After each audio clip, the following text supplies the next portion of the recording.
नमस्कार दोस्तों, स्वागत है आपका अपने YouTube चैनल पर। क्या आपके पास भी 10, 12 या 15 म्यूचुअल फंड्स की लंबी लिस्ट हो गई है? अक्सर हमें लगता है कि जितने ज़्यादा फंड्स होंगे, उतना ज़्यादा डाइवर्सिफिकेशन मिलेगा और रिस्क कम होगा। लेकिन सच तो ये है कि आप जाने अनजाने में एक ही स्टॉक को अलग-अलग स्कीम के नाम पर बार-बार खरीद रहे हैं। इसे कहते हैं पोर्टफोलियो ओवरलैप। इसका नुकसान जानते हैं क्या है? आप बिना वजह हर फंड का एक्सपेंस रेशियो भर रहे हैं और जब मार्केट गिरता है तो आपका पूरा पोर्टफोलियो एक साथ धड़ाम हो जाता है।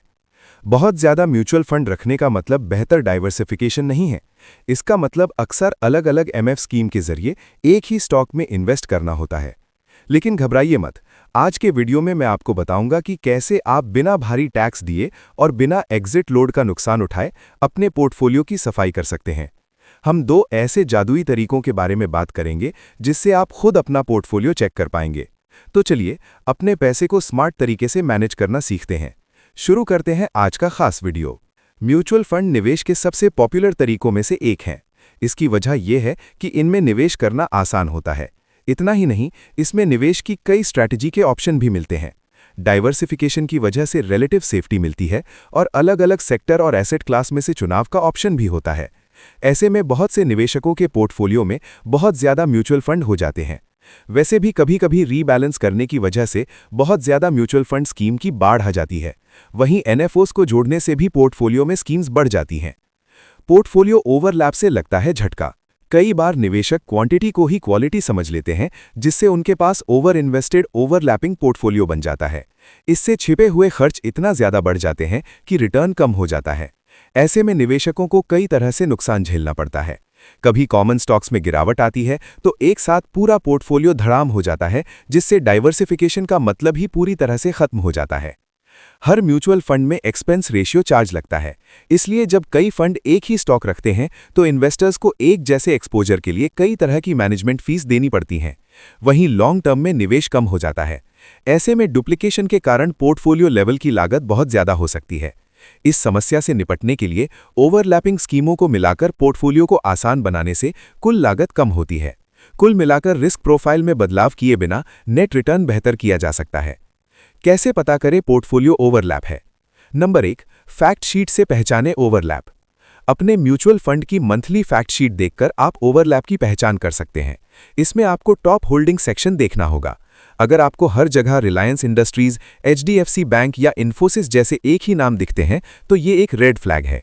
ये डाइवर्सिफाइड नहीं है। आप बस अलग-अलग स्कीम के जरिए एक ही स्टॉक खरीद रहे हैं। अपने सभी फंड्स की फैक्ट शीट डाउनलोड करें और उनकी साइड बाय साइड तुलना करें। अगर आपको वही कंपनियां बार-बार नजर आ रही हैं तो इसका मतलब है कि ओवरलैप है। नंबर 2, डिजिटल टूल्स का इस्तेमाल करें। ओवरलैप की पहचान करने के लिए ज़ीरोधा या ग्रो जैसे प्लेटफॉर्म पर उपलब्ध पोर्टफोलियो एनालिसिस टूल्स का इस्तेमाल कर सकते हैं। कुछ तो सेक्टर वाइज कॉन्सेंट्रेशन भी दिखाते हैं, जिससे आप देख सकते हैं कि आपने बैंकिंग, आईटी या किसी दूसरे सेक्टर में बहुत ज़्यादा निवेश तो नहीं किया है। सबसे ज़रूरी बात कि सही फंड का चयन कैसे करें। हर कैटेगरी में सबसे अच्छा प्रदर्शन करने वाले और सबसे भरोसेमंद फंड का ही चुनाव करना चाहिए, बाकी को छोड़ देना चाहिए। 4 अलग-अलग लार्ज कैप फंड रखने से ज्यादा वित्तीय सुरक्षा नहीं होती है। शुरुआती दौर में टॉप होल्डिंग्स और सेक्टर वेट्स को मैप करें, फिर कंसिस्टेंसी और कॉस्ट के आधार पर हर कैटेगरी में सिर्फ एक मजबूत फंड रखना चाहिए। वहीं डाइवर्सिफिकेशन के लिए अलग-अलग फंड हाउस से खरीदारी करना चाहिए। एक बार जब आप उन फंड्स को पहचान लेते हैं जिन्हें हटाना है, तो आप बिना भारी टैक्स बिल के उनसे बाहर कैसे निकल सकते हैं। नंबर 1, खर्च कम करने के लिए टाइमिंग चेक करें। अगर आप अचानक बाहर निकलते हैं तो आपको कई अनचाहे खर्च उठाने पड़ सकते हैं।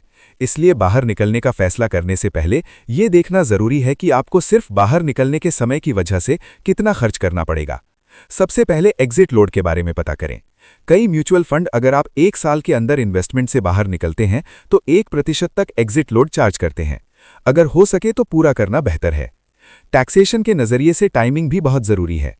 अगर आपका इन्वेस्टमेंट 1 साल पूरा हो जाता है तो आपको इक्विटी म्यूचुअल फंड पर 1.25 लाख रुपए की एलटीजीसी छूट मिलेगी और बाकी मुनाफे पर 12.5% की दर से टैक्स देना होगा।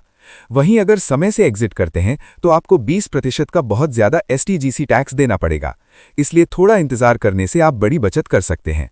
तो इन छोटी छोटी बातों का ध्यान रखकर हम अपना पैसा बचा सकते हैं और अपना पोर्टफोलियो मैनेज कर सकते हैं। तो ये थी दोस्तों हमारी आज की वीडियो। आज के लिए बस इतना ही। उम्मीद है आपको ये वीडियो पसंद आई होगी। अगर अच्छी लगी तो लाइक ज़रूर करें और अपने दोस्तों के साथ शेयर करें। चैनल पर नए हैं तो सब्सक्राइब करना ना भूलें ताकि आप अगली वीडियो मिस ना करें। मिलते हैं अगले वीडियो में, तब तक के लिए अपना ख्याल रखें। धन्यवाद।